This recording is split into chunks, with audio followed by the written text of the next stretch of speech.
kind of passed over rather quickly, but it ties into what Tom was saying, putting my auditor hat on. When was the last time that this change work pricing was audited? Because when I look at the way it's structured in terms of your ceiling, 10%, 6%, that's on page 4 of 10. Wait, change work pricing. Is this on change orders? Yes, but I'm tying it back to what Tom is saying. I'm gonna tie it back to what Tom is saying, very quickly. The district is running up against the ceiling of not having enough money. That's kind of clear. That's why I brought up about the master plan.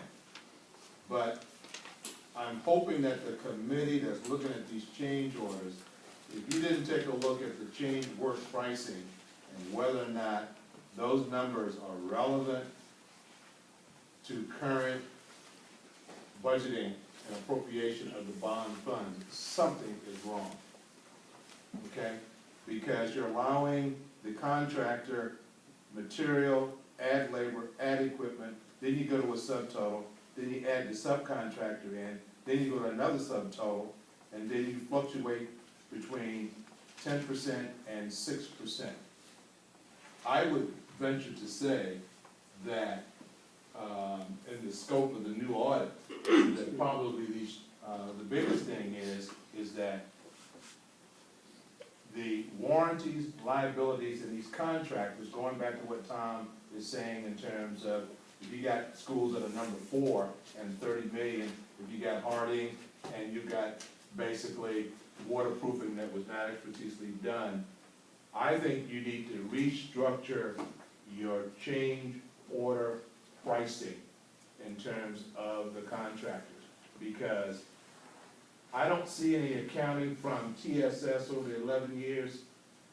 Hopefully BTD is going to be able to do something with this, but this is a gaping black hole where money's going down based on the fact, when's the last time it's been audited? When's the last time this procedure is the best practice in terms of change order? That's some significant numbers up there on change orders, okay?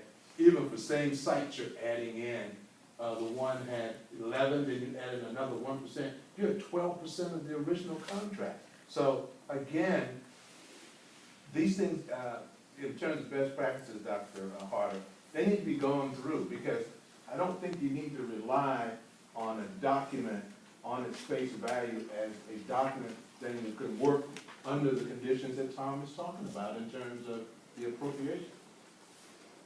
Tell me if I'm wrong. Yes. Just very quickly, page 4 of 10 does not address any pricing. It addresses process, what the contractor submit, and what he is entitled to, these are all public work law. These are not WCCUSD view of the work, what the contractor should Just because it says it's the figure 10 or 6, are you held to that? Is that what you're giving automatically?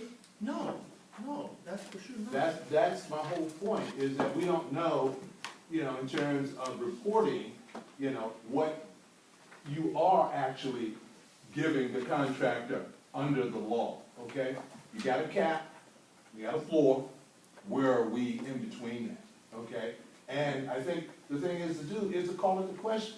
And that's just the proper thing to do to save the district money in terms of these change orders. It's got, the flood has got to stop. You can't have 12% change orders, on a project. You can't come in at 11 and then say I'm adding another 1.12, I mean, it's just an escalating, outflow of cash that I don't see an accountability for here.